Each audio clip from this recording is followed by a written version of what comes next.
अध्याय 1 कर्म। कायिक, वाचिक, मानसिक व कृत कारित अनुमोदित भेदों से 9 प्रकार से हर मानव कर्म करता है। हर कर्म का फल होता है। मनुष्य में कायिक, वाचिक एवं मानसिक कर्म तीनों कालों में प्रसिद्ध है। ये कृत कारित व अनुमोदित भेद से पूर्णतः 9 प्रकार से गण्य हैं, जो प्रत्यक्ष है। मनुष्य का कार्य क्षेत्र केवल प्राकृतिक, सामाजिक एवं बौद्धिक है, जिसका अभिष्ट सुख है। इससे अधिक या कम नहीं है। इसके बिना मनुष्य का श्रम का प्रकटन नहीं है। इसलिए कांक्षा सहित क्रिया ही कर्म, संचेतना सहित गति ही संपूर्ण क्रिया है। अस्वीकार्य के स्वीकार का जो दबाव है, वही वेदना है। वातावरण ही दबाव प्रदायी तथ्य एवं सापेक्षता है, जो प्रत्यक्ष है। सापेक्षता ही ह्रास व विकास का प्रभावशाली तथ्य है। प्रत्येक कर्म में कर्ता, कारण, उद्देश्य, फल एवं प्रभाव, ये 5 अंग समाहित रहते हैं। आवश्यकता की पूर्ति के लिए ही संपर्क एवं संबंध है। आवश्यकता ही इच्छा है, जिसके मूल में समाज, सामाजिकता, उसका पालन, परिपालन, आचरण, अनुसरण एवं अनुशीलन समाया रहता है। दर्शन पूर्वक आवश्यकताओं का निर्धारण एवं अनुसरण करने की स्वीकृति के लिए की गई संपूर्ण क्रियाएं इच्छा के रूप में प्रकट होती हैं, जो चैतन्य क्रिया में पाए जाने वाले संचेतना का प्रकटन है। प्रत्येक इच्छा व आवश्यकता की पूर्ति से मनुष्य सुखी होने की कामना करता है। प्रत्येक कर्म में जो सुख की आशा है, यही अनुभव मूलक विधि से शांति, संतोष व आनंद सहज रूप से ज्ञातव्य है। इच्छा, कर्म व फल का संतुलन ही अभीष्ट सिद्धि है, जिसकी संभावना है। बौद्धिक, सामाजिक एवं प्राकृतिक उत्थान के लिए निश्चित दिशा के रूप में नियम तथा प्रक्रिया है, यही मानव का अभीष्ट है। इसलिए समस्त कर्म मनुष्य में चिराशित सुख का पोषक व शोषक सिद्ध हुआ है।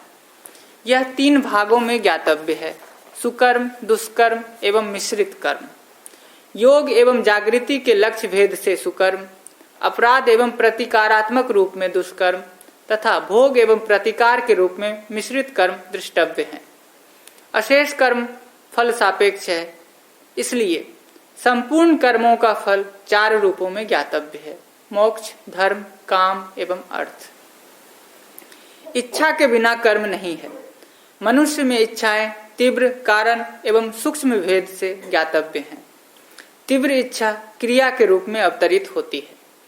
कारण इच्छाएं क्रिया के रूप में अल्प संभाव्य हैं। सूक्ष्म क्रियाएं क्रिया के रूप में अति अल्प संभाव्य हैं।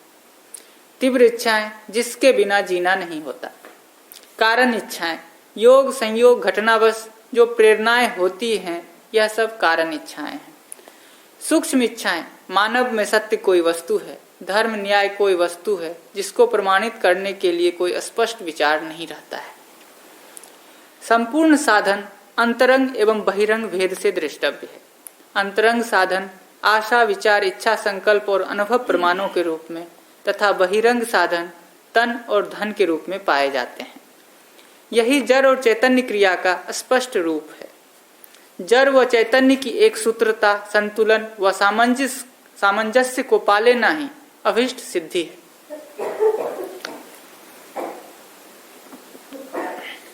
अभीष्ट सिद्धि के लिए प्रत्येक मनुष्य प्रयासरत है, जो प्रत्यक्ष है। साध्य, अभीष्ट के लिए साधक का समर्पण एवं साधन का नियोजन आवश्यक है। साधन ही अर्थ है, जो तन, मन एवं धन के रूप में दृष्टव्य है। यह कार्य से निर्मित होने के साथ ही कर्म निर्माण के लिए साधन भी है। प्रत्येक कर्म में अनुभूति एवं अनुमान क्रम उपलब्ध है। कर्मों का यह क्रम अनुभव पर्यंत चलता रहेगा। सत्यानुभूति ही पूर्णता है। वस्तु स्थिति, वस्तुगत एवं स्थिति सत्य का अनुभव प्रसिद्ध है। इसलिए संपूर्ण अर्थ का पूर्ण अर्थ अनुभव ही है। समस्त कर्म अर्थोपार्जन हेतु ही है, जिसका प्रयोजन अनुभव है। समस्त अर्थ का उपार्जन, उपयोग, सदुपयोग एवं वितरण भी इच्छा की पूर्ति के लिए ही होता है। इच्छा की पूर्ति के मूल में अनुभव ही है। यह केवल जागृति पूर्वक व्यक्ति एवं समग्र मनुष्य में प्रत्यक्ष है। जो अस्तित्व में है उसी का दर्शन एवं ज्ञान है। दर्शन और ज्ञान का ही अनुभव है। मानव में सुख रूपी अभिष्ट साम्य है। अंतरंग व बहिरंग साधन का अनुभव के लिए प्रयुक्त होना ही प्रबुद्धता है, अन्यथा अप्रबुद्धता है। इन दोनों स्थितियों की संभावना ही वैविध्यता का आधार है। अंतरंग साधन आशा, विचार, इच्छा, संकल्प, प्रमाण की क्षमता के अनुरूप ही बहिरंग साधनों का नियंत्रण है। अंतरंग समुच्चय ही चैतन्य है। जड़ चैतन्यात्मक प्रकृति ज्ञान सत्ता में समाहित है, इसलिए वह उसमें नियंत्रित है। ऐसे साम्य नियंत्रण के अनुभव पर्यंत विकास और जागृति है। ज्ञानपूर्ण जीवन में निर्भ्रमता का उदय एवं विपरीत में भ्रम का भास दृष्टव्य है। ज्ञान में ही अनुभव, संकल्प, इच्छा, विचार एवं आशा है, जिनका पूर्ण प्रकटन चैतन्य इकाई की जागृतिशीलता एवं क्षमता पर आधारित पाया जाता है। निर्भ्रमता पूर्ण क्षमता ही उचित एवं परिमार्जित कर्म करने में समर्थ होने के कारण अभीष्ट सिद्धि है।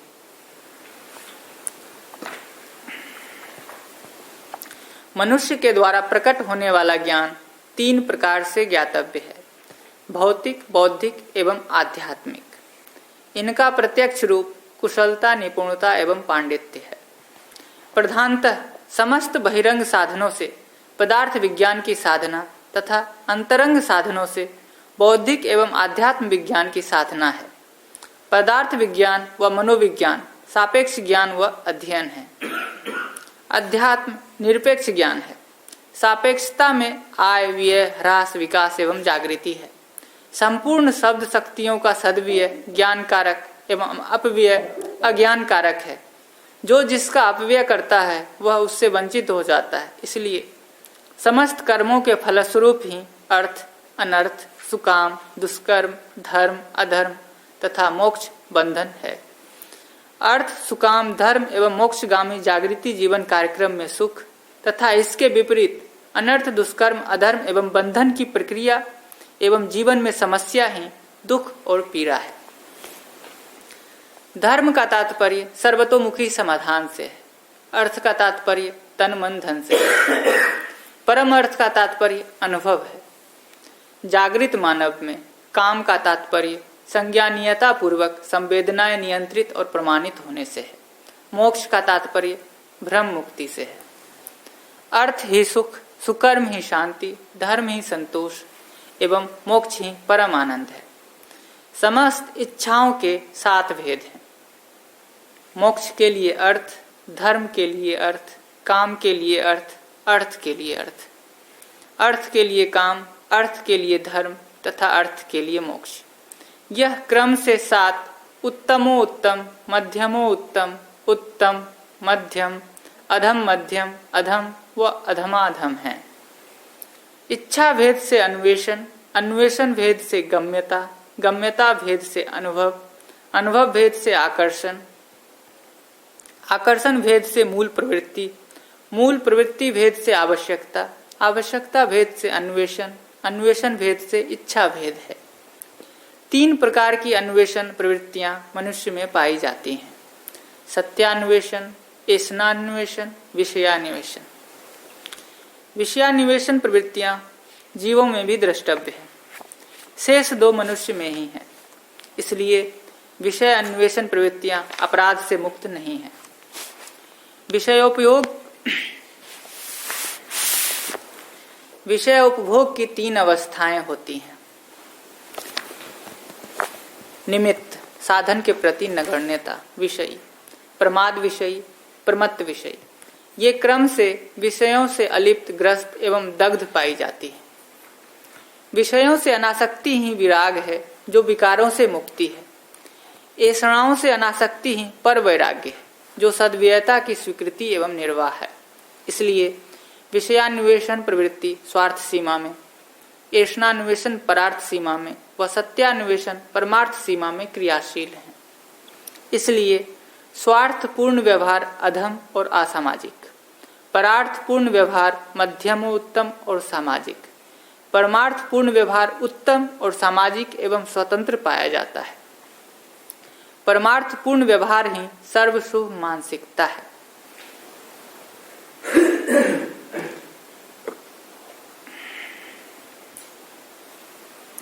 मनुष्य में बुद्धिमूलक एवं रुचिमूलक योगों से सुकर्म दुष्कर्म जन्य गतिविधियां प्रसिद्ध हैं। कासा, आकुति, मेधा योग जन्य बुद्धि, प्राप्ति योग जन्य बुद्धि, मति, सुमति, अनुमति सुकर्म जन्य बुद्धि, अमति, कुमति, दुर्मति दुष्कर्म जन्य प्रवृत्ति के प्रत्यक्ष रूप हैं। योग जन्य कासा का प्रत्यक्ष रूप कवि, कोविद, कलाविद के रूप में, आकुति दिव्य कर्मी, दिव्य प्रयोजनशील उपयोग दिव्य ज्ञानी के रूप में तथा मेधा परिपूर्ण ज्ञान समेत मोक्ष का प्रत्यक्ष रूप है। यही दया, कृपा, करुणा के रूप में प्रकट और स्पष्ट है। सुकर्म जन्य मति मान्य कर्म आचरण एवं कार्य व्यवहार के रूप में, सुमति सुकर्म आचरण एवं कार्य व्यवहार के रूप में, अनुमति अनुपम कर्म आचरण एवं कार्य व्यवहार के रूप में पाई जाती है। सुकर्म ही सद्बुद्धि, सत्प्रवृत्ति, सुबोध, सद्विज्ञान, सामाजिकता एवं सत्संकल्प है। दुष्कर्म जन्य अमति अमान्य कर्म आचरण एवं कार्य व्यवहार के रूप में, कुमति कुत्सित कर्म आचरण एवं कार्य व्यवहार के रूप में, दुर्मति दुष्ट कर्म आचरण एवं कार्य व्यवहार के रूप में गण्य है। इसलिए विषयान्वेषी बुद्धि दुष्कर्म में, ऐसनान्वेषी बुद्धि सत्कर्म में, सत्यान्वेषी बुद्धि योग अर्थात जागृति में प्रसक्त प्रयास एवं अभ्यासरत पाई जाती है। प्रत्येक मनुष्य का सहज प्रवर्तन वातावरण, अध्ययन एवं संस्कार के योगफल के रूप में प्रत्यक्ष है। प्रकृति एवं मनुष्यकृत भेद से वातावरण प्रसिद्ध है। शिक्षा एवं व्यवस्था ही मनुष्यकृत वातावरण का प्रत्यक्ष रूप है। मानव मात्र का संस्कार अन्वेषण त्रय की सीमा में स्पष्ट है। प्राकृतिक वातावरण की गणना प्रत्येक भूमि पर पाए जाने वाले शीत, उष्ण एवं वर्षामान ही है।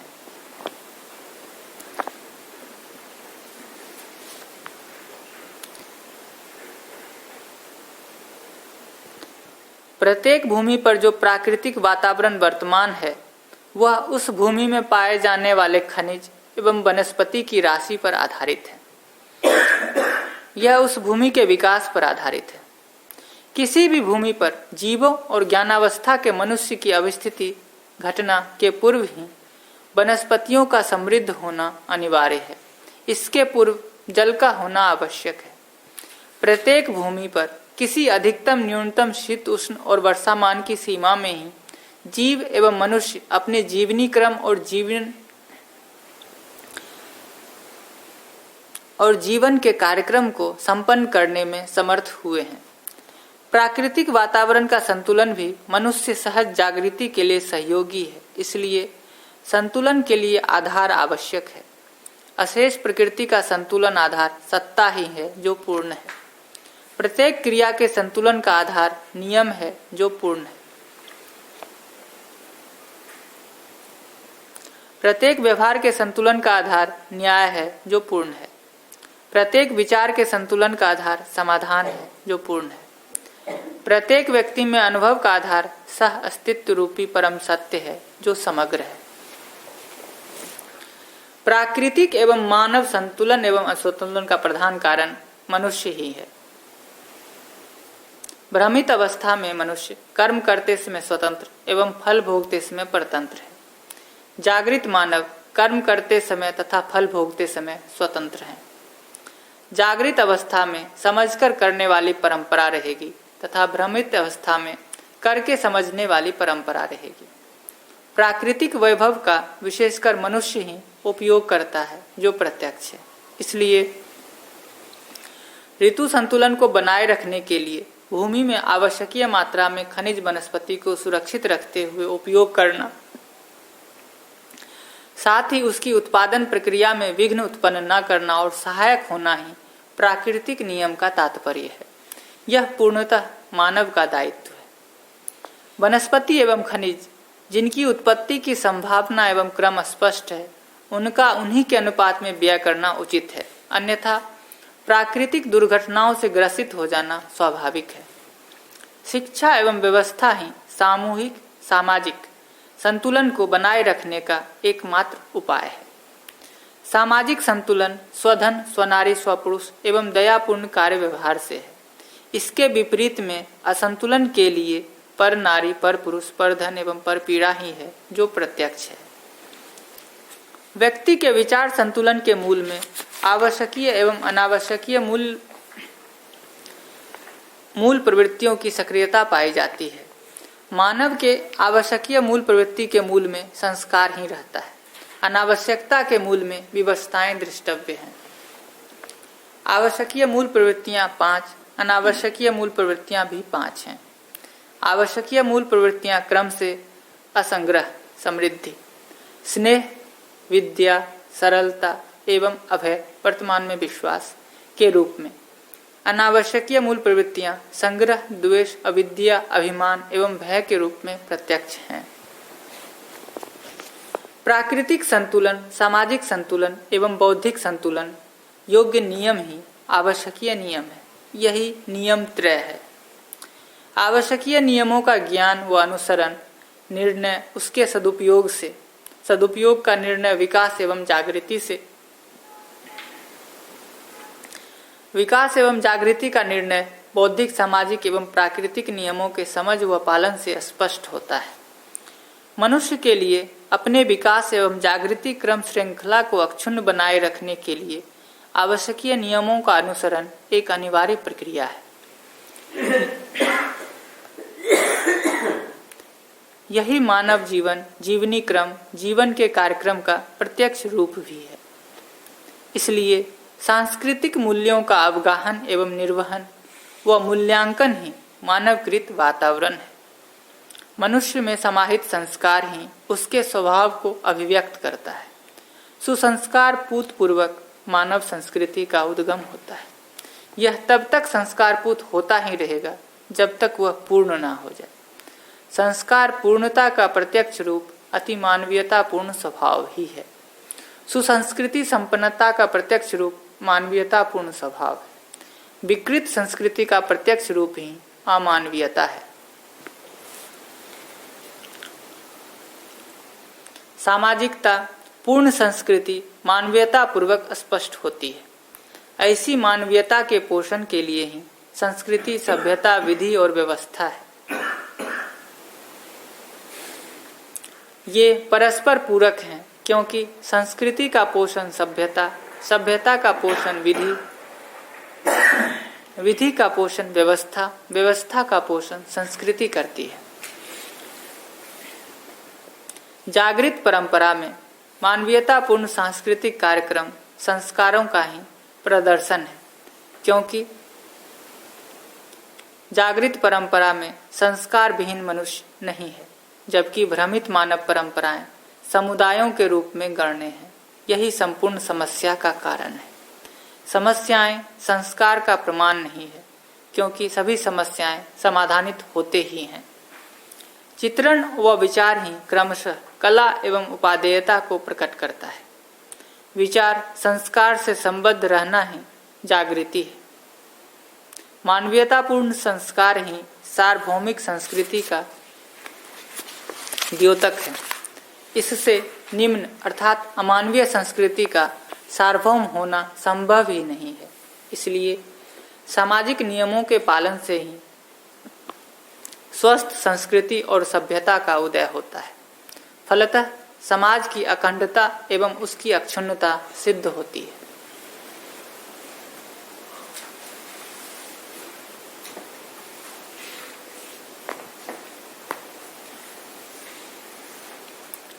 मानव ही ऐसी इकाई है जो केवल अपनी ही सुख सुविधा से संतृप्त नहीं है, अपितु व्यवहार से संतृप्त होता है। इसलिए प्रत्येक व्यक्ति प्राप्त सुविधा की सुरक्षा एवं सदुपयोग चाहता है, जो अनिवार्य है। इस प्रकार मनुष्य सामाजिक व न्यायिक इकाई सिद्ध हुआ है या सिद्ध होने के लिए बाध्य है। सामाजिकता बौद्धिकता एवं भौतिकता का संयुक्त रूप है। बौद्धिक क्षमता के नियंत्रण में भौतिकता है, क्योंकि विचार के अभाव में उत्पादन व व्यवहार सिद्ध नहीं होता है। प्रिय अप्रिय, हित अहित, लाभ अलाभ दृष्टियां भौतिक व्यवसाय तथा उसके उपयोग में प्रयुक्त हुई हैं। न्याय अन्याय, धर्म अधर्म, सत्य असत्य दृष्टियां व्यवहार तथा आचरण में निर्णायक सिद्ध हुई हैं। सदशास्त्र अध्ययन के बिना सत्य कामना के बिना सत्य प्रेम के बिना सत्य निष्ठा के बिना सत्य प्रतिष्ठा के बिना सत्य प्रतीति के बिना सत्यानुभव के बिना सदशास्त्र का उद्घाटन तथा सदशास्त्र के उद्घाटन के बिना सदशास्त्र का अध्ययन पूर्ण और सार्थक नहीं है।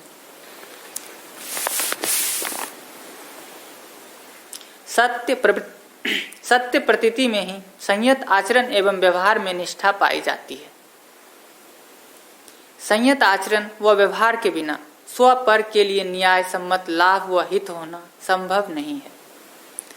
न्याय सम्मत लाभ और हित ही समृद्धि है। अन्यायपूर्ण लाभ और हित ही दुख और समस्या के रूप में प्रत्यक्ष है।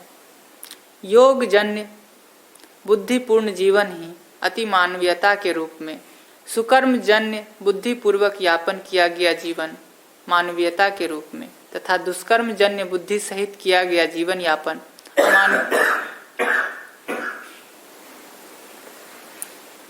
अमानवीयता के रूप में प्रत्यक्ष है। सद्व्यय के बिना सत्य प्रेम, सद्प्रवृत्ति, सत्कर्म, सुख, शांति, संतोष एवं आनंद नहीं है। इसलिए मनुष्य सत्य ज्ञान, सत्यता के दर्शन योग्य अध्ययन, कर्म व आचरण करने के लिए उन्मुख है, क्योंकि इसकी संभावना एवं आवश्यकता है, जो विधिवत जीवन है। मानवीयतापूर्ण अथवा मानवीयता में प्रत्येक कार्यक्रम विधि और व्यवस्था है। उसका आचरण ही सभ्यता और उस परंपरा का निर्वाह ही संस्कृति है। मनुष्य में दुख, अशांति, असंतोष ही द्वंद्व है और यही द्वंद्व का फल भी है। भ्रमित मनुष्य के परस्पर द्वंद्व, संग्रह, सुविधा, भोग में आसक्ति एवं प्रतिद्वंद्व वश ही समृद्धि के लिए प्रयत्नशील मानव भय और भ्रांति से ग्रस्त हो जाता है। जैसे मनोहर वन में मानव क्रूर वन प्राणियों के स्मरण मात्र से ही भयाक्रांत अथवा भय दृष्टा हो जाता है। मनुष्य के लिए अशेष परिस्थितियां उनसे संपादित कर्म, उपासना, ज्ञान योग्य क्षमता से ही निर्मित होती है। यही परिस्थितियां उचित अनुचित वातावरण का रूप धारण करती है। इसलिए जागृत मनुष्य का आचरण एवं व्यवहार ही व्यवस्था है, जो शांति का कारण है। जहाँ तक मनुष्य का संपर्क है, वहाँ तक दायित्व का अभाव नहीं है। संबंध में दायित्व का निर्वाह होता ही है। संबंध में दायित्व प्रधान कर्तव्य और संपर्क में कर्तव्य प्रधान दायित्व वर्तमान है, यही सामाजिक है।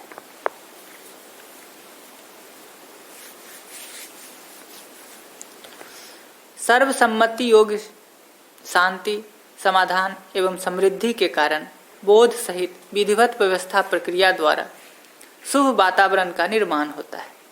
ऐसी स्थिति में सदशास्त्र सेवन एवं अभ्यास सर्वसुलभ हो जाता है। अखंड सामाजिकता को प्रतिपादित करने योग्य शास्त्र व विचार, प्रचार संपन्न सामाजिक कार्यक्रम, परिष्कृत विधि व्यवस्था और विधान संपन्न व्यवस्था, आचरण संपन्न व्यक्ति, उसके प्रोत्साहन योग्य परिवार ही अखंड समाज का प्रत्यक्ष रूप है। यह मानव की चिर आकांक्षा और प्रमाण है।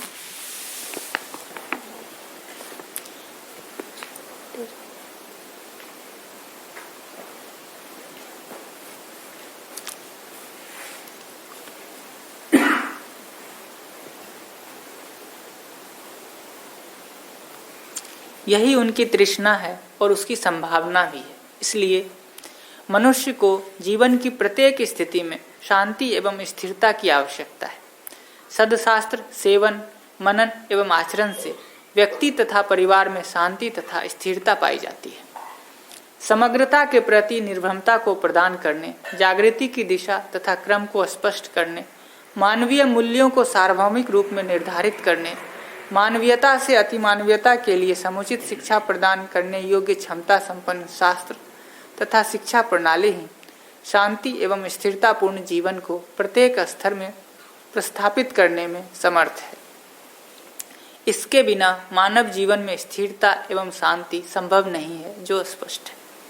मनुष्य सुख, शांति, संतोष और उसकी स्थिरता के लिए उपलक्ष्य की ओर गतिशीलता में ही समस्त कर्मों को करना चाहता है। मनुष्य कर्म करते समय में स्वतंत्र होने के कारण कर्म फलों से ही सुखी एवं दुखी होता है, जो प्रत्यक्ष है। मानवीयता के सीमा में किया गया बौद्धिक, सामाजिक तथा प्राकृतिक क्षेत्र में संपूर्ण कर्म सुखदायी है। यही अमानवीयता की सीमा में दुखदायी है, जो प्रत्यक्ष है। इस वर्तमान में मनुष्य 4 प्रकार से गण्य है: पुण्यात्मा, पापात्मा, सुखी, दुखी।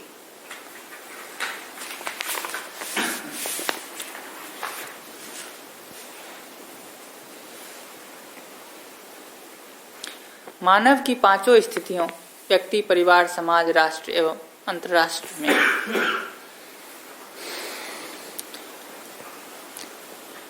पुण्यात्मा, पापात्मा, सुखी एवं दुखी के साथ व्यवहार करने की नीति रीति में अपनी अपनी विशेषताएं दृष्टव्य हैं। यथाक्रम से व्यक्ति की सीमा में पूज्य, तटस्थ, संतोष एवं दया भाव, परिवार की सीमा में गौरव, उपेक्षा, सहकारिता एवं सेवा भाव, समाज की सीमा में पुरस्कार, परिमार्जन, सहयोग और सहकार भाव, राष्ट्र की सीमा में सम्मान, दंड, आश्वासन एवं सहयोग भाव, अंतर्राष्ट्रीय सीमा में संरक्षण, उद्धार, संवर्धन और परिष्करण भाव, पूर्ण रीति नीति पद्धति, विधि विधान, व्यवहार आचरण संपन्न जीवन ही सफल, अन्यथा असफल है। इसलिए यथा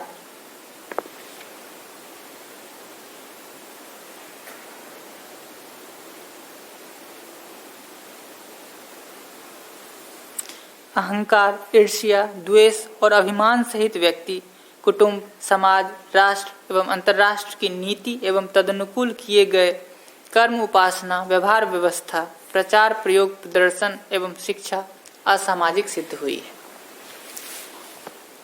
समाज एवं सामाजिकता के बिना मनुष्य जीवन में कोई मूल्य तथा कार्यक्रम सिद्ध नहीं होता है। कार्यक्रम विहीन मनुष्य नहीं है, कार्यक्रम ही कर्म है। कर्म मात्र ह्रास या विकास एवं जागृति के लिए सहायक है। ह्रास या विकास की ओर गतिशील न हो, ऐसी कोई इकाई जड़ चैतन्यात्मक प्रकृति में नहीं है। विज्ञान और विवेक ही जागृति की पूर्णता के लिए एकमात्र आधार है। ऐसी क्षमता से संपन्न होने के लिए ही परिष्कृत कर्मों में प्रवर्तन है। यही मानव की 5 स्थितियों एवं 4 आयामों में वर्तनीय है। यथार्थ दर्शन विहीन अंतर्राष्ट्र, समाधान पूर्ण कार्यक्रम एवं कोश विहीन व्यवस्था, धर्म पतित निश्चय विहीन समाज, सच्चरित्र रहित कुटुंब, सदाचरण से रिक्त व्यक्ति सतत चिंतातुर हैं। धर्म का प्रत्यक्ष रूप ही सामाजिकता है। यही संस्कृति व सभ्यता है। मनुष्य की परस्परता में निर्वशमता के लिए ही मनुष्य की परस्परता में निर्विषमता के लिए ही संस्कार, संस्कृति व सभ्यता की अनिवार्यता है। यही उपादेयता भी है। समग्रता के प्रति रहस्य विहीन दर्शन को धारण करने में असमर्थ अंतर्राष्ट्र, सत्यता के रक्षण में एवं संवर्धन प्रक्रिया में असमर्थ व्यवस्था, सत्यता का प्रचार करने में असमर्थ समाज, सत्यता का अनुसरण करने में असमर्थ परिवार, सत्यतापूर्ण आचरण करने में असमर्थ व्यक्ति घोर क्लेश से पीड़ित है। अनावश्यकता का त्यागहीन जीवन, आधार व निश्चय विहीन व्यवस्था विधि, जागृति विहीन कर्म ही मानव कुल को व्याकुल करते हैं। ये सब मानवीयता की सीमा में ही परिमार्जित एवं समाधानित होते हैं। अवकाश से अधिक आवश्यकताओं को अपनाने से ही समस्त प्रकार की दुष्प्रवृत्तियां क्रियाशील होती हैं। ये प्रधानतः शोषण के रूप में होती है, जो स्व पर हानिकारक होती है। तन मन धन रूपी साधन ही अवकाश है। असंयत आवश्यकता के लिए साधन का कम हो जाना। संयत आवश्यकताओं में साधन का अधिक हो जाना स्वाभाविक है। असंयत आवश्यकता में अपव्यय समाहित है। इसलिए मानव के लिए मानवीयता ही संयमता का फल है। मनुष्य में रूप, बल, बुद्धि, पद, धन, कर्म, उपासना, आवश्यकता, अवसर एवं अवकाश समीचीन है। इसलिए भी क्रिया में न आने वाले आश्वासन, योग्यता से अधिक अधिकार, सिद्धांत विहीन शास्त्र, आधार विहीन विधि, दिशा विहीन आचरण, ये सब क्लेश परंपरा के कारण है। विधि के आधार 3 प्रकार से गण्य हैं: सत्याधार, कर्माधार और विषय आधार। सत्याधार को स्पष्ट करने योग्य शास्त्र के आधार पर जो विधि विधान है, उससे मनुष्य को सुख, शांति, संतोष एवं आनंद की उपलब्धि है, जो मानवीयता तथा अति मानवीयता के सीमा में सफल है। सत्यता के आधार पर आधारित विधि विधान एवं नीति ही अंतर्राष्ट्रीय की सत्यता पर आधारित विधि विधान एवं नीति ही अंतर्राष्ट्रीयता की एकात्मकता है। यही परस्पर राष्ट्रों की एक सूत्रता सहअस्तित्व पूर्ण है। यही वर्ग एवं राज्य विहीन मानव जीवन का प्रत्यक्ष रूप है। कर्म आधार पर निर्धारित विधि विधान संपन्न शासन प्रक्रिया में स्व पर लाभालाभ होता है। यह वर्ग भावना से मुक्त नहीं है। विषय आधार पर आधारित विधि विधान संपन्न शासन प्रक्रिया में स्व पर हानि होती है। इसमें समाज की कोई व्याख्या नहीं है, समुदाय ही इसकी सीमा में समुदाय ही इसकी सीमा है। विवेकपूर्ण विचार, उपासना, इच्छा सहित किया गया प्रत्येक कर्म सभी स्तर पर श्रेष्ठकर होता है।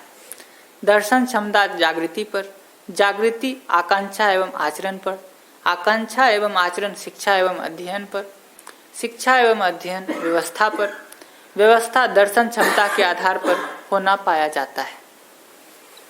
ज्ञान अनुकूल यत्न, यत्न अनुकूल कार्य, कार्य अनुकूल फल परिणाम, फल परिणाम के अनुकूल अनुभव, अनुभव अनुकूल ही ज्ञान स्पष्ट हुआ है, जो प्रसिद्ध है। 3 प्रकार के कर्म फलों को पाने के लिए ही मनुष्य आद्यांत कार्य करता है। स्वार्थ, परार्थ, परमार्थ के लक्ष्य भेद से संपूर्ण कर्म संपन्न होते हैं। इनके मिश्रण से भी कर्म संपन्न होता है। यथा स्वार्थ, स्वार्थ परार्थ, परार्थ, परार्थ परमार्थ, परमार्थ, परमार्थ परार्थ और परमार्थ स्वार्थ का प्रभेद प्रत्यक्ष है। यही मनुष्य की विषम, विषम सम, सम, सम मध्यस्थ और मध्यस्थ बुद्धि का परिचायक है। मध्यस्थ बुद्धि योग में, सम बुद्धि सत्कर्म में, विषम बुद्धि दुष्कर्म में प्रवृत्त और प्रसक्त पाई जाती है। यही मानव में कर्म वैविध्यता का कारण है। ये संपूर्ण वैविध्यताएं मानवीयता की सीमा में सविरोधी स्थिति से मुक्त हो जाती है। इसका प्रत्यक्ष साक्ष्य नियम त्रय का आचरण ही है। प्रत्येक योग और वियोग में मूल्यों की प्रतीति एवं नियोजन पाया जाता है। संयोग से भाव, भाव से क्रिया, क्रिया से संयोग, यही सापेक्षता एवं व्यवहार क्रम चक्र है।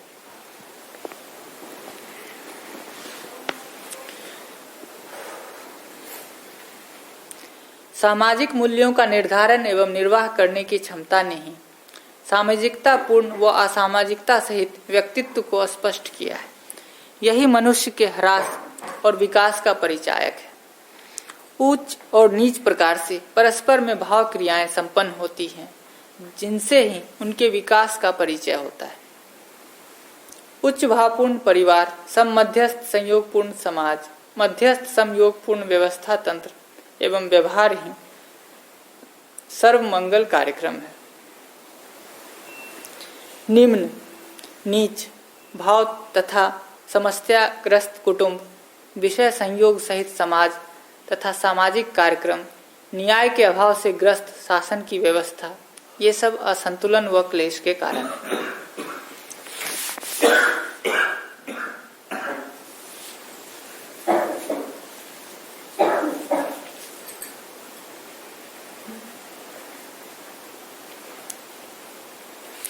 स्पष्ट दर्शन क्षमता के बिना सत्कर्म का निर्धारण नहीं है। यही क्षमता सम विषम मध्यस्थ क्रिया प्रक्रिया प्रयोजन का निर्णय करती है। साथ ही आचरण व्यवहार व्यवस्था एवं शिक्षा प्रणाली में पूर्णता स्थापित करती है। व्यवहार के लिए विवेक और विज्ञान, उत्पादन के लिए विज्ञान पूर्ण ज्ञान अनिवार्य है। ऐसा ज्ञान प्रत्येक जागृत व्यक्ति की क्षमता व आवश्यकता के अनुसार प्रकट एवं व्यवहृत होता हुआ पाया जाता है।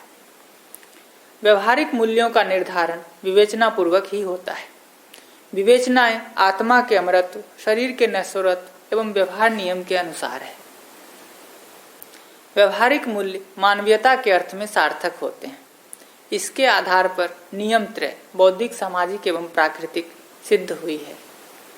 मनुष्य की परस्परता में किया गया आचरण एवं निर्वाह सहस्तित्व विधि से सार्थक तथा असहस्तित्व विधि से असार्थक और समस्या है। यथार्थ ज्ञान क्षमता का प्रत्यक्ष रूप ही मानवीयतापूर्ण आचरण है।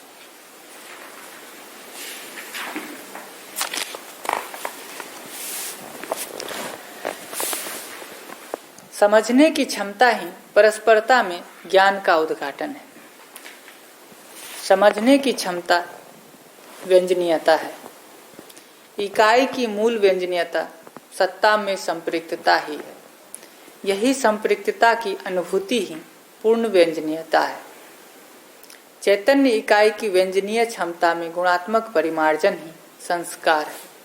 यही दर्शन क्षमता एवं अनुभव क्षमता है।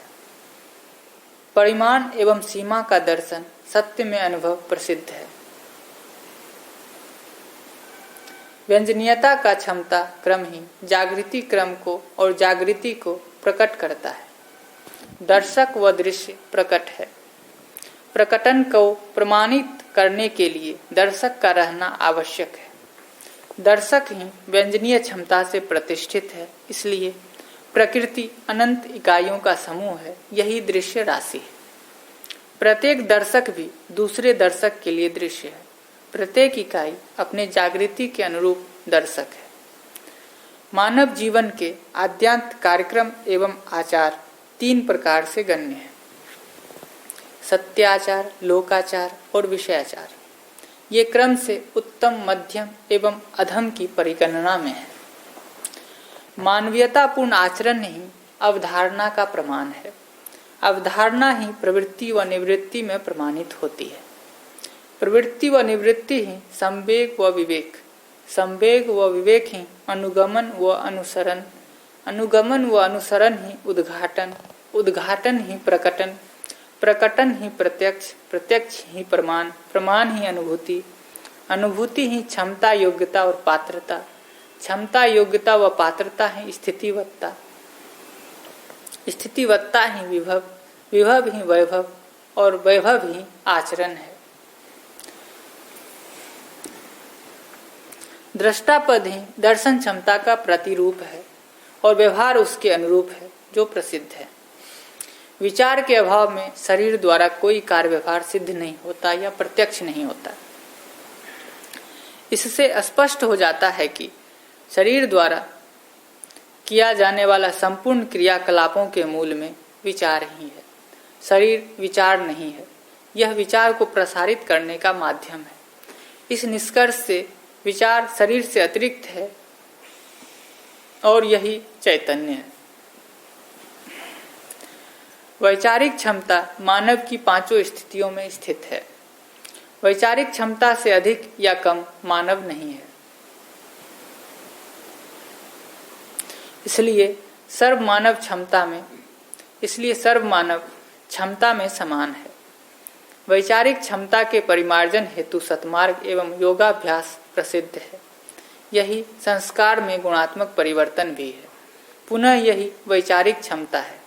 यह क्रम मानवीयता तथा अति मानवीयतापूर्ण आचरणों से संपन्न होते तक परिपूर्ण व्यवस्था है।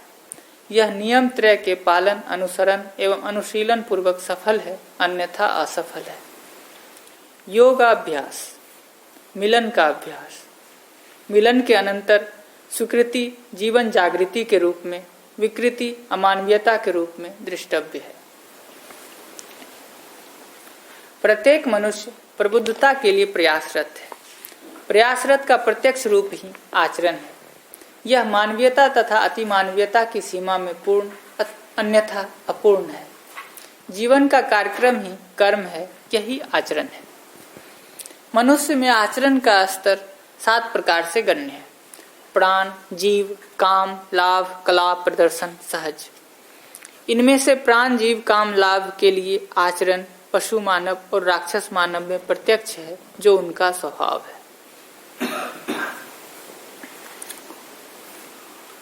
समृद्धि, कला और बोध के लिए आचरण मानवीयतापूर्ण मनुष्य में पाया जाता है। बोध एवं सहजता के लिए आचरण दिव्य मानवीयतापूर्ण मनुष्य में प्रत्यक्ष है, जो उनका स्वभाव है। मनुष्य के लिए मानवीयता एवं अति मानवीयतापूर्ण आचरण ही नितांत उपयोगी एवं आवश्यक है, अन्य अनुपयोगी एवं अनावश्यक सिद्ध हुआ है। मानव की 5 स्थितियां परस्पर पूरक हैं। इनकी एक सूत्रता ही अखंड सामाजिकता है।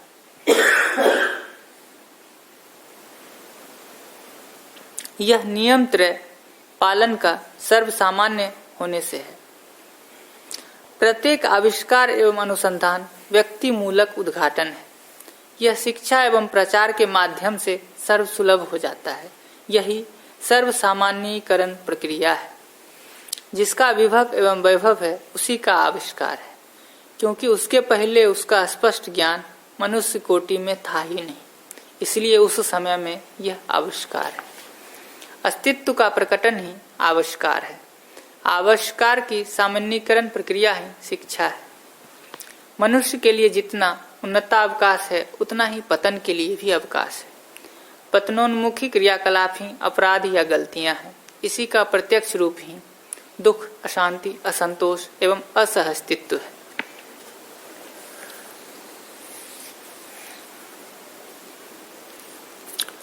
पतनोन्मुखी जीवन की श्रृंखला में अपराध के 3 कारण दृष्टव्य हैं: अभाव, अत्याशा एवं अज्ञान। इसके साथ ही राग, द्वेष, असत्य, अभिमान, भय, आलस्य, रोग और इसके साथ ही राग, द्वेष, असत्य, अभिमान, भय, आलस्य, रोग और असफलता भी है।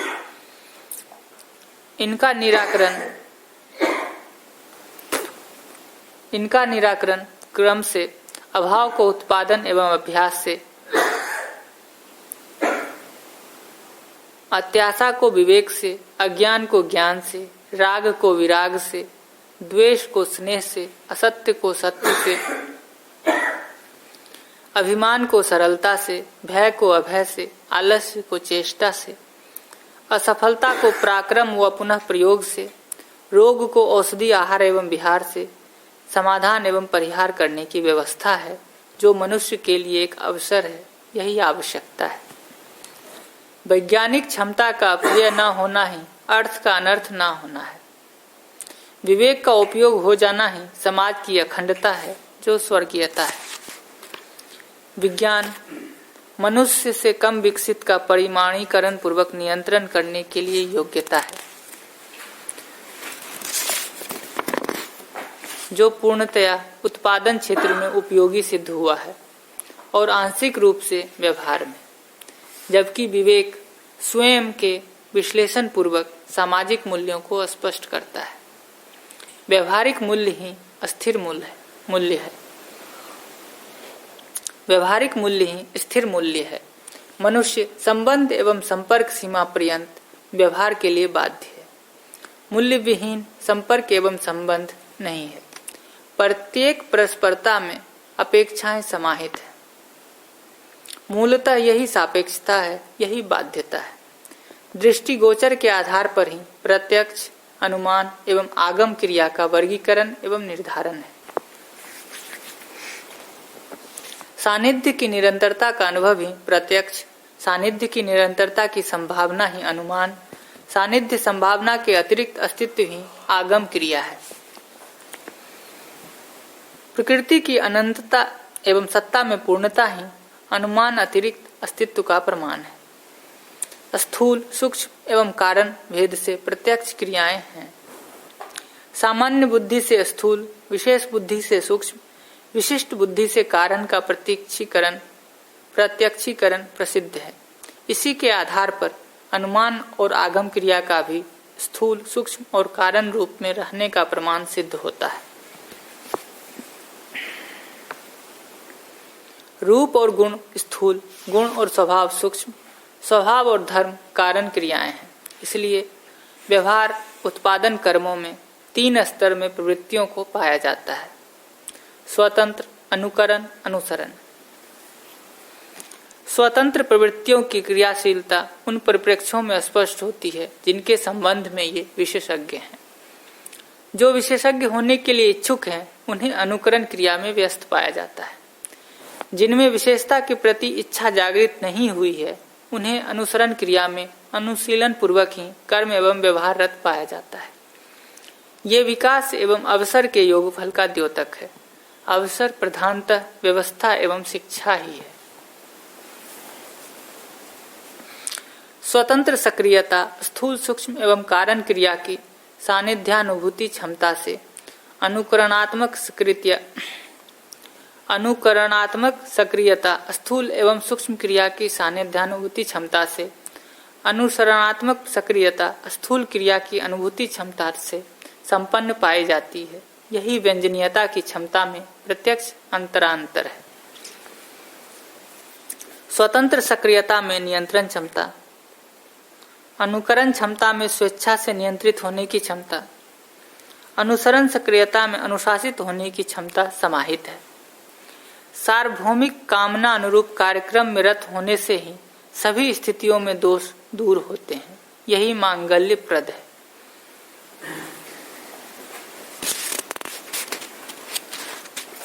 पर धन, पर नारी, पर पुरुष एवं पर पीड़ा ही व्यवहारिक, सामाजिक एवं भौतिक उन्नति तथा जागृति में बाधक है।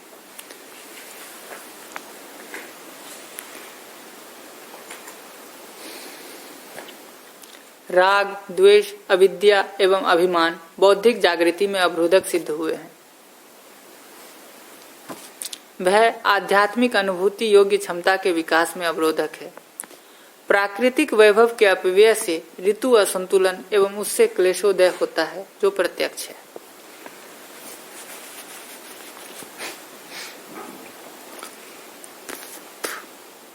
स्वधन, स्वनारी, स्वपुरुष एवं दयापूर्ण कार्य व्यवहार तथा आचरण से सामाजिक सुख एवं संतुलन का, असंग्रह स्नेह, विद्या एवं सरलता से बौद्धिक सुख का, अभयता से आध्यात्मिक आनंद का अनुभव है।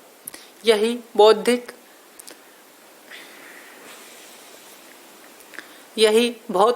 बौद्धिक एवं आध्यात्मिकता का उत्पादन, विचार एवं अनुभूति का, व्यक्ति, परिवार, समाज, राष्ट्र एवं अंतर्राष्ट्र की एक सूत्रता, संतुलन, समाधान एवं समृद्धि है। यही सार्वभौमिक साम्य कामना है। समस्त कर्मों से मानव ने सत्य में प्रतिष्ठा, धर्म में आरूढ़ता, न्याय में निरंतरता एवं वस्तु की उपयोगिता का अनुभव करने की कामना एवं प्रयास किया है, जिसके लिए सत्याभिमुखी, धर्माभिमुखी, न्यायाभिमुखी तथा विषयाभिमुखी प्रयास किए हैं। यह प्रत्यक्ष है। भौतिक द्रव्यों का नियंत्रण, उपार्जन, उपयोग एवं सदुपयोग, सामाजिक मूल्यों का वहन निर्वहन, आचरण एवं निरंतरता, सत्य का बोध एवं अनुभव ही प्रतिष्ठाएं हैं। इनके बिना मनुष्य तृप्त एवं निर्भ्रांत नहीं है। उत्पादन और सेवा में अर्थ का उपार्जन, अर्थ के सदुपयोग में समृद्धि, संयत उपयोग एवं सदुपयोग में संतुलन, सार्वभौमिक धर्म में समाधान, सत्यता में अनुभव तथा आनंद प्रसिद्ध है। अनुभूति, आनंद ही नित्य प्रतिष्ठा, धर्म एवं न्याय सम्मत आचरण, व्यवहार, व्यवस्था, विधि एवं शिक्षा ही समाधान एवं अमर प्रतिष्ठा, विषय प्रवृत्ति ही अल्प प्रतिष्ठा से प्रतिष्ठित पाई जाती है। इसलिए क्रिया, कर्म, पदार्थ, प्रक्रिया, फल और शक्तियां ये परस्पर पूरक हैं। क्रिया ही पदार्थ, पदार्थ ही प्रक्रिया, प्रक्रिया ही फल, फल ही शक्तियां, शक्तियां ही क्रिया एवं कर्म हैं। ये सभी पदार्थ की सीमा में द्रष्टव्य है। श्रम, गति एवं परिणामशीलता, क्रिया की, उसका परावर्तन कर्म की, अर्थवत्ता पद की, विकासशीलता प्रक्रिया की, उपयोगिता फल की, तरंग दबाव एवं प्रभाव शक्तिवत्ता की, स्थितिवत्ता को स्पष्ट करता है।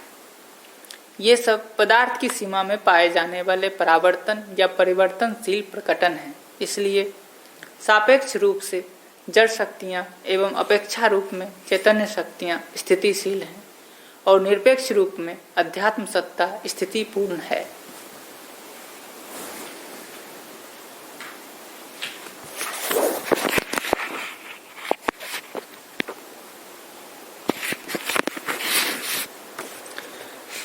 जड़ शक्तियाँ ताप, प्रकाश, विद्युत, आकर्षण एवं ध्वनि के रूप में, चैतन्य शक्तियाँ आशा, विचार, इच्छा, संकल्प एवं अनुभूति के रूप में प्रसिद्ध हैं।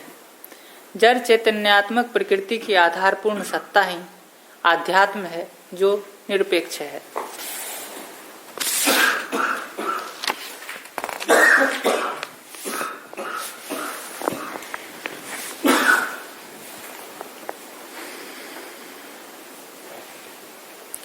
मध्यस्थ क्रिया एवं सत्ता में बोध एवं अनुभूति होती है। मध्यस्थ क्रिया ही आत्मा और सत्ता ही मध्यस्थ है। इसलिए जड़ शक्तियाँ प्रधानतः गतिशील, चैतन्य शक्तियाँ संचेतनशील हैं।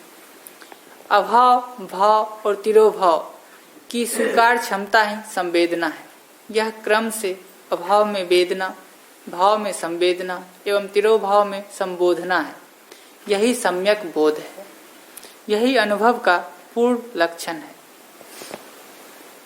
अभाव का भाव के लिए प्रयोग और उत्पादन, भाव की पूर्णता के लिए आचरण एवं व्यवहार, भाव का तिरोभाव के लिए अभ्यास प्रसिद्ध है। भाव ही मौलिकता, मूल्य एवं अर्थ है। प्रत्येक अर्थ का पूर्ण अर्थ अनुभव ही है। इसलिए संचेतना के अभाव में मूल्य, भाव एवं मौलिकता का निर्धारण नहीं है। संचेतना क्षमता में ही स्थितिवत्ता की दिशा, काल, मात्रा, गति, उपयोग, गंतव्य, योग, वियोग, ह्रास, जागृति, उचित, अनुचित एवं विधि निषेध का निर्णय एवं विवेचना करने की विशेषता निहित है। यह जब तक सार्वभौमिक रूप में शिक्षाप्रद एवं अवगाहन योग्य न हो, तब तक संदिग्धता, वाद विवाद, सीमा और भ्रांतियां हैं। फलतः वर्ग एवं समरोन्मुखता भावी है। निर्णायक क्षमता कारण, गुण, गणित के रूप में, विवेचना क्षमता आत्मा के अमरत्व, शरीर का नश्वरत्व एवं व्यवहार के नियमों को स्पष्ट करने की प्रबुद्धता के रूप में प्रत्यक्ष है। जड़ शक्तियों की अपेक्षा में चैतन्य शक्तियां अधिकाधिक सक्षम हैं। इसका प्रत्यक्ष साक्ष्य है कि चैतन्य शक्तियों के अभाव में मनुष्य के शरीर द्वारा संपादित होने वाला क्रियाकलाप सिद्ध नहीं होता है। इसलिए मनुष्य शरीर के लिए जितना ईंधन प्रायोजित करता है, उससे अधिक मात्रा में शक्तियों का बहिर्गमन करता है। इसलिए भी चैतन्य शक्तियों की क्षमता जो 5 रूप में गण्य है, उसका मूल्यांकन एवं अनुभव उन्हीं की परस्परता में संपन्न होता है।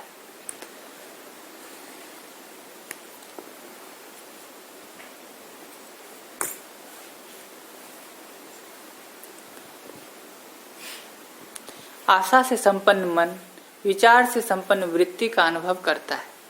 विचार से संपन्न वृत्ति आशा से संपन्न मन का दर्शन करती है। विचार से संपन्न वृत्ति इच्छा से संपन्न चित्त का अनुभव करती है। इच्छा से संपन्न चित्त विचार से संपन्न वृत्ति का दर्शन करता है। शुभ इच्छा से संपन्न चित्त सत संकल्प से संपन्न बुद्धि सहअस्तित्व में अनुभव पूर्ण आत्मा जागृति का प्रमाण है। अनुभव पूर्ण आत्मा संकल्प संपन्न बुद्धि का दर्शन करती है। यही अनुभव समुच्चय है। यही पूर्ण जागृति है। अधिक जागृत कम जागृत का दर्शन, कम जागृत अधिक जागृत को पहचानता है। इसलिए अधिक जागृत का कम जागृत पर नियंत्रण है। कम जागृत अधिक जागृत के नियंत्रण में है।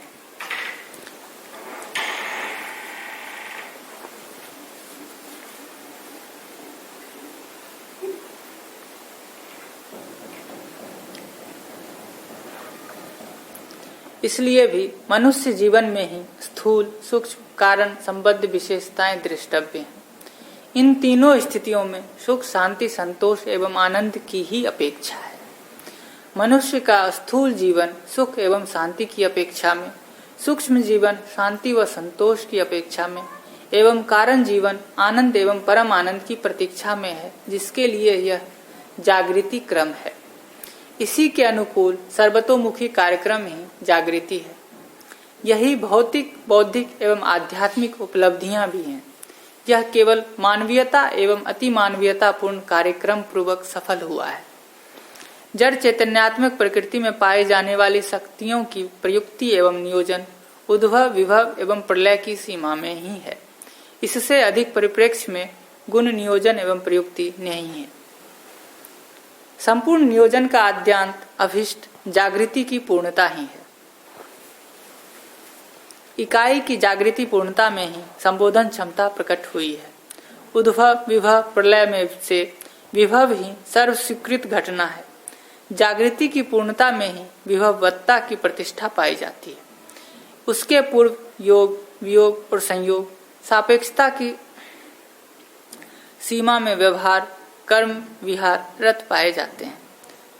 ये सब स्थितियां जागृति के क्रमांतर का द्योतक हैं। कर्म फलवती है। भ्रमित मनुष्य फल भोगते समय में परतंत्र है। इसी सार्वभौमिक नियमवश ही मनुष्य कर्म और उसकी फलवत्ता के प्रति निर्भ्रम होने के लिए बाध्य है। मनुष्य द्वारा भ्रमित अवस्था में किया गया कर्म एवं उसका स्वभाव फल के प्रति संदिग्धता, सशंकता तथा अज्ञानता का होना द्रष्टव्य है, जबकि यह उपलब्धि मनुष्य से वांछित नहीं है। विभव में प्रयुक्त गुण ही मध्यस्थ, प्रलय में प्रयुक्त विषम, उद्भव में प्रयुक्त सम है। यही क्रम से परमार्थ, स्वार्थ, परार्थ कर्म है। व्यवहार के रूप में निर्भ्रांत, भ्रांत एवं भ्रांताभ्रांत अवस्था में प्रत्यक्ष है। सम, विषम, मध्यस्थ शक्तियां क्रम से रजोगुण, तमोगुण एवं सत्वगुण है। सत्वगुण संपन्न व्यक्ति का आचरण व्यवहार के साथ दया, आदर, प्रेम जैसे मूल्यों सहित विवेक व विज्ञान क्षमतापूर्ण होता है। रजोगुण संपन्न व्यक्ति में धैर्य, साहस, सुशीलता जैसे मूल्यों सहित विज्ञान का सदुपयोग होता है। तमोगुण संपन्न व्यक्ति में ईर्ष्या, द्वेष, अभिमान एवं अहंकार जैसे अवांछनीय विकृतियों सहित विज्ञान क्षमता का अपव्यय होता है। इसलिए सत्य संबंध, विधि व्यवस्था, विचार, आचरण, व्यवहार, शिक्षा, दिशा, कर्म एवं पद्धति के अनुसार वर्तना ही मानव में व्यष्टि व समष्टि का धर्म पालन है। मनुष्य का स्वधर्म पालन ही वर्ग एवं सीमा विहीनता है, जो स्वयं में सहअस्तित्व, सामाजिकता, समृद्धि, संतुलन, नियंत्रण, संयमता, अभय, निर्विषमता, सरलता एवं उदारता है। इसी में दया, स्नेह, उदारता, गौरव, आदर, वात्सल्य, श्रद्धा, प्रेम, कृतज्ञता जैसे सामाजिक स्थिर मूल्यों का वहन होता है। यही मानव की चिरवांछा भी है। यही स्वस्थ सामाजिकता की आद्यांत उपलब्धि है। सच्चरित्र पूर्ण व्यक्तियों की बाहुल्यता के लिए उनका सहयोग व प्रोत्साहन, उनकी समुचित शिक्षा व संरक्षण एवं अनुकूल परिस्थितियां ही विश्व शांति का प्रत्यक्ष रूप है।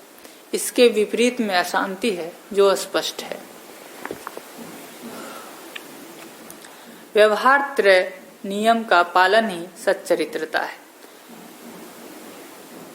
यही मानव की पांचों स्थितियों में प्रत्यक्ष गरिमा है। यही सहज निष्ठा है और इसी में विज्ञान और विवेक पूर्ण रूपेण चरितार्थ हुआ है। फलतः स्वास्थ्य व्यवस्था, पद्धति एवं शिक्षा प्रणाली प्रभावशील होती है।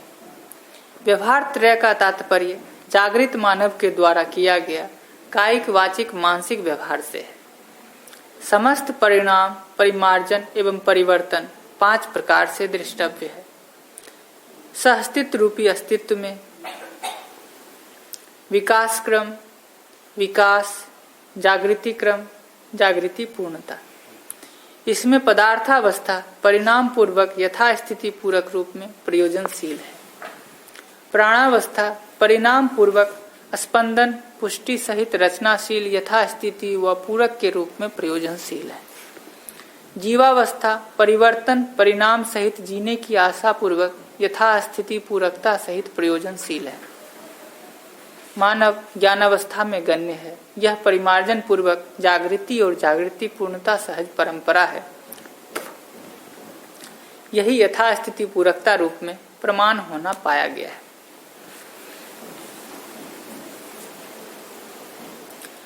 भोग एवं बहुभोगवादी जीवन में मनुष्य स्वयं को स्वस्थ बनाने तथा अग्रिम पीढ़ी के आचरण पूर्वक जागृति के लिए शिक्षा प्रदत्त करने में समर्थ नहीं है और न हो सकता है। यह ज्वलंत तथ्य ही विचार परिवर्तन एवं परिमार्जन का प्रधान कारण है। भोग संस्कृति का आधार नहीं है, इसलिए संस्कृति विहीन जीवन में तृप्ति, अभय, संतुलन एवं समाधान नहीं है, जबकि पूरी जागृति व्यवस्था तृप्ति, अभय, संतुलन और समाधान के लिए है। इसलिए भी संस्कृति के अभाव में सभ्यता, विधि एवं व्यवस्था का असंदिग्ध होना संभव नहीं है। इसलिए यही क्षोभ, संताप, आवेश, रोष, आक्रोश, द्वंद्व, प्रतिद्वंद्व, आतंक, भय, उद्वेग के रूप में स्पष्ट है। यह मनुष्य का इष्ट नहीं है, इसलिए वह इष्ट की ओर प्रगति के लिए बाध्य है। यही मनुष्य में विचार परिवर्तन एवं परिमार्जन की संभावना है।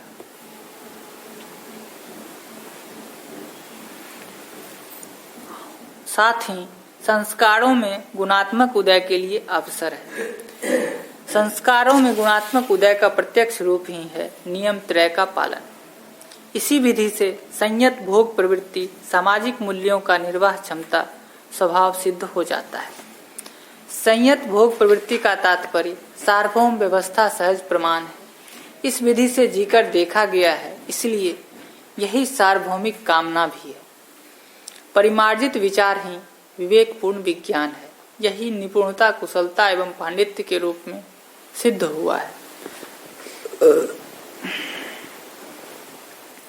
प्रत्येक सिद्धि प्रयोग, व्यवहार एवं अनुभव पूर्वक हुई है, जो प्रत्यक्ष है। भोग परिणाम की सीमा में पशु, मनुष्य एवं राक्षस मनुष्य दृष्टव्य है। विचार परिणाम की सीमा में मनुष्य एवं देव मनुष्य प्रत्यक्ष हैं। दिव्य मनुष्य में कोई परिणाम, परिमार्जन एवं परिवर्तन की संभावना नहीं है, क्योंकि दिव्य मानव गंतव्य स्थित है। उसकी निरंतरता ही भावी है। इसलिए विज्ञान एवं विवेकपूर्ण क्षमता ही पदार्थ का रूप, रूप में निहित गुण, गुण में निहित प्रभाव, प्रभाव में निहित स्वभाव, स्वभाव में निहित क्षमता, क्षमता में निहित गति, गति में निहित विधि, विधि में निहित व्यवस्था, व्यवस्था में निहित प्रभुता, प्रभुता में निहित विभुता, विभुता में निहित विभव, विभव में निहित विश्व, सत्ता में समाहित विश्व का अनुमान होता है। यही परिमार्जनशीलता की उपलब्धि है। प्रमाण के पूर्व अनुमान ज्ञातव्य है।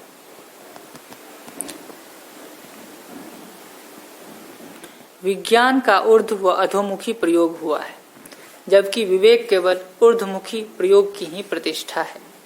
विज्ञान के ऊर्ध्वमुखी प्रयोग का तात्पर्य ऊर्ध्वमुखी प्रयोग के रूप में दूर संचार सुलभ होना स्पष्ट है, और अधोमुखी प्रयोग से सामरिक तंत्र होना स्पष्ट हुआ।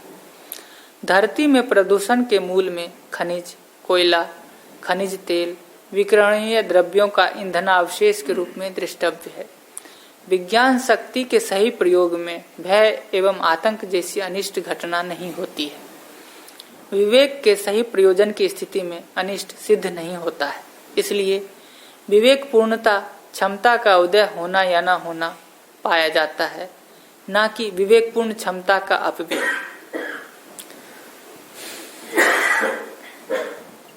जबकि विज्ञान पूर्ण क्षमता का अपव्यय एवं सद्व्यय प्रत्यक्ष है। इस प्रकार सिद्ध होता है कि विज्ञान का नियंत्रण विवेक से ही है, न कि विज्ञान का नियंत्रण विज्ञान से। विकास की ओर प्रगति ही ऊर्ध्वमुख, ह्रास की ओर व्यवस्था अधोमुख है, जो स्पष्ट है। विकास की प्रत्येक स्थिति उससे अधिक विकास की श्रृंखला संबद्ध है, इसलिए प्रत्येक स्थिति अग्रिम विकास के लिए बाध्य है। विकास की ओर प्रगति में उत्साह, प्रसन्नता तथा हर्ष का अनुभव है। इसके विपरीत में ह्रास की ओर गति से खिन्नता, निरुत्साह, विवशता एवं क्लेश है। ऊर्ध्वमुखी विज्ञान शुद्ध रजोगुण तथा सत्व गुण पूर्वक विभव कार्य में प्रसक्त है, जो विज्ञान की वास्तविक चरितार्थता है। साथ ही इसके विपरीत में विज्ञान में मलिन रजोगुण तथा तमोगुण पूर्वक संहार एवं अतिभोग प्रसक्त है, जो विज्ञान के पूर्ण दुरुपयोग का द्योतक है।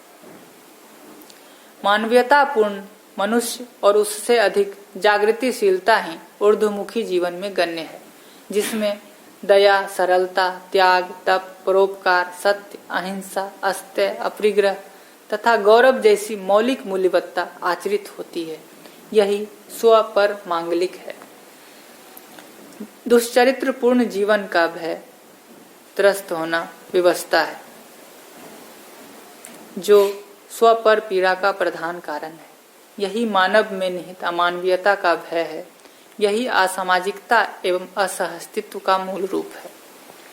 मानव कुल के साथ स्नेह करने की क्षमता ही विश्वास एवं संतोष की निरंतरता है। यही अग्रिम विकास के लिए उत्साह एवं प्रवर्तन भी है। विश्वास विहीन संबंध सफल नहीं है। संबंध रहित स्थिति में कर्म सिद्धि नहीं है। प्रत्येक सामाजिक मूल्य का निर्वाह विश्वास पूर्वक ही सफल हुआ है। इसलिए न्यायपूर्ण व्यवहार, समाधानपूर्ण विचार एवं सत्यानुभूतिपूर्ण जीवन में क्लेशों का अत्याभाव होता है। यही सर्वमंगल है। विवेकानुगामी विज्ञान के प्रयोग से ही मानव की प्रत्येक अवस्था का जीवन सर्वांग सुंदर है। यही सर्व मानव कल्याणकारी कर्म प्रवृत्ति एवं उपलब्धि है। यही सर्वमंगल है। विवेक व विज्ञान संपन्न कर्म परंपरा है, लोक मंगल कर्म है। यही मानव की चिर आशा, आकांक्षा, आवश्यकता एवं अवसर है। सर्व शुभ हो, नित्य शुभ।